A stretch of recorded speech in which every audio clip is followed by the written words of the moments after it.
Okay, we're on Perek Kaf Zayin, Mishnah Yud, 10th Mishnah, the 27th chapter of Masechet Keilim. We're continuing to talk about the rules of if I have a beged, I happen to have a beged here, and it happens to be 3 by 3 tfachim. There's a little lot more than 3 by 3 tfachim, and then it lost its size. I mean, it was the minimum size for Tumah, and then it lost its size.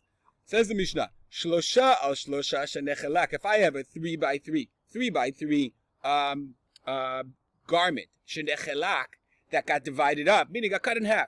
Tahor min hamidras, so it's no longer tamei midras, aval tamei maga midras. But it used to be tamei midras, so now it's tamei maga midras. It was connected to a midras, so that's not an av l'tuma, but it becomes a rishon l'tuma. That's the position of the Tanakama.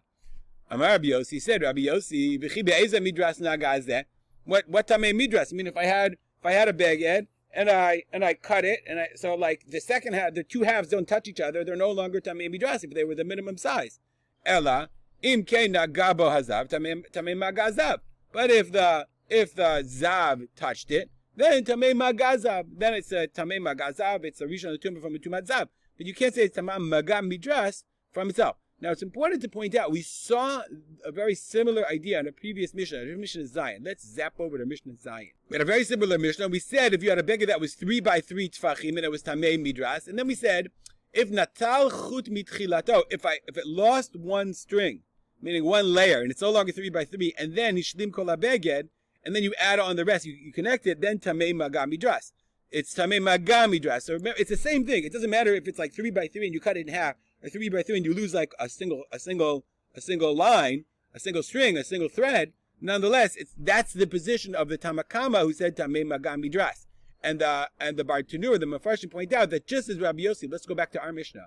Just as Rabbi Yossi argued in that Mishnah, so too Rabbi Yossi says here, what maga midras would be in that Mishnah. You'd also argue and say there's no maga midras in Mishnah Zayin as well, because it was 3 by 3. It's no longer 3 by 3. It lost the line, and it's not tamei at all. Okay, the Bartanur adds something. Rabbi Bartanur adds an important point about beged shel shalosh shalosh. Shepeirash bi beged gadol shaya midras. If you had a big beged that was midras, okay, that it was like this, 6 by 6, great, and then I cut it into 2, and now each one is 3 by 3. Each one is a viable beged.